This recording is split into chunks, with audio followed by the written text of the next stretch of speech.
Hi friends, तो मोर समस्त को नमस्कार। Village food lifestyle Anita channel को स्वागत करुच्ची आपण मानकू। तो एबेटा हेची सकाळर टाइम आउ सब काम तो सरी गलानी। एठी मु घर पोछि नउची, पोछि नेला परे मु जाईकी गाधेई की आसीमी। तो आसिले रुसई बास जहा हबो।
तो आलू मटर तरकारी करिछि तो हटा आपण मानकू देखौनी।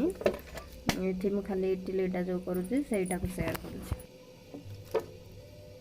तो एटा मु एठी गाधेई की आसिली। तो मु राति रे बिरी आउ चाउल बतरेई की रखिथिली, तो एटा मु ग्राइंडिंग कर देइछि। एटा को मु आज इडली बनैबी सकाळर खाइबा, इडली आउ तरकारी। तो एठी मु इडली छांच रे पानी बसैकी गरम करूची हाड़े पानी। एठी तेल देइकी मु ताको टिके ये करिकी बैटर दो देउची। तो याकू मु देई साइला परे याकू बसई देइकी देबी।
तो एबे इडली आमर तरकारी इडली हो जाइए। तो एबे आमे खाउछु। एटा फास्ट आपण माने खांतु। खा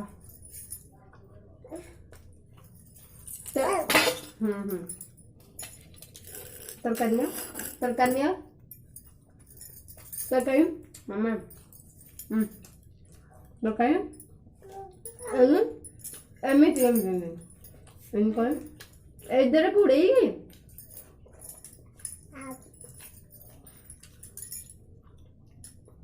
ବୁଡ଼େଇ ଖାଅ।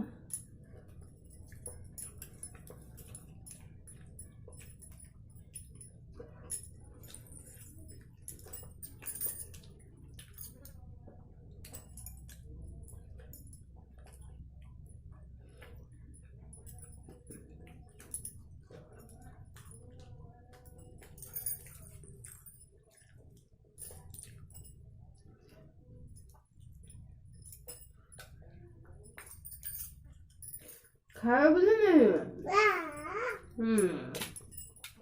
ଖାଲି ଟିଲା ଧରିଛ ତରକାରୀ ଆଣି ଖାଅ ବୁଝୁ ମାମା ତରକାରୀ ନେଇକି ଖାଅ।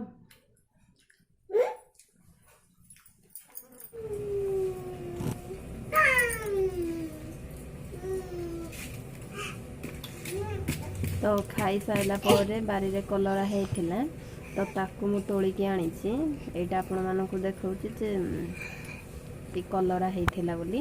ୟାକୁ ମୁଁ ଆଣିକି ଏବେ ଚିପ୍ସ ବନେଇବି।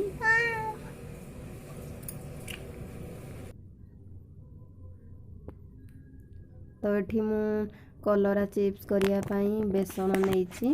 କଲରାକୁ କାଟିକି ଧୋଇକି ଏଥିରେ ମୁଁ ବେସନ ନେଇଛି। ତାପରେ ଏଠି ମୁଁ ଲଙ୍କା ଗୁଣ୍ଡ, ହଳଦୀ ଗୁଣ୍ଡ, ଲୁଣ, ଟିକେ ଜିରା ଗୁଣ୍ଡ ପକେଇକି ୟାକୁ ମୁଁ ମିକ୍ସ କରିଦେଇଛି। ତାପରେ ଏଠି ମୁଁ ତେଲ ବି କଡ଼େଇରେ ବସେଇକି ଗରମ କରି ନେଇଥିଲି। ତ ଏଠି ମୁଁ ସାଙ୍ଗେ ସାଙ୍ଗେ କଲରାକୁ ଛାଣି ନେଉଛି। କଲରା ଛାଣି ହେଉଛି। ଏଠି ଭାତ ବି ମୁଁ କରୁଛି। ତ ଏଟା ଭାତ ବି ଛାଣି ନେଉଛି। ଆଉ ଡାଲି ହେଇସାରିଲାଣି, ଆଉ ଶାଗ ବି ହେଇଯାଇଛି। ତ ଏଠି ଖାଲି କଲରା ଚିପ୍ସଟା ମୁଁ ଆପଣମାନଙ୍କୁ ଦେଖାଉଛି।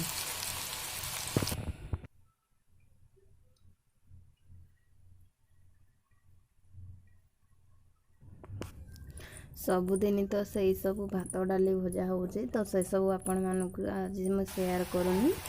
ତ ଆପଣମାନଙ୍କୁ ଯଦି ମୋ ଭିଡ଼ିଓଟି ଭଲ ଲାଗିଥିବ ତାହେଲେ ଲାଇକ୍, ସେୟାର, ସବସ୍କ୍ରାଇବ୍ କରିବେ।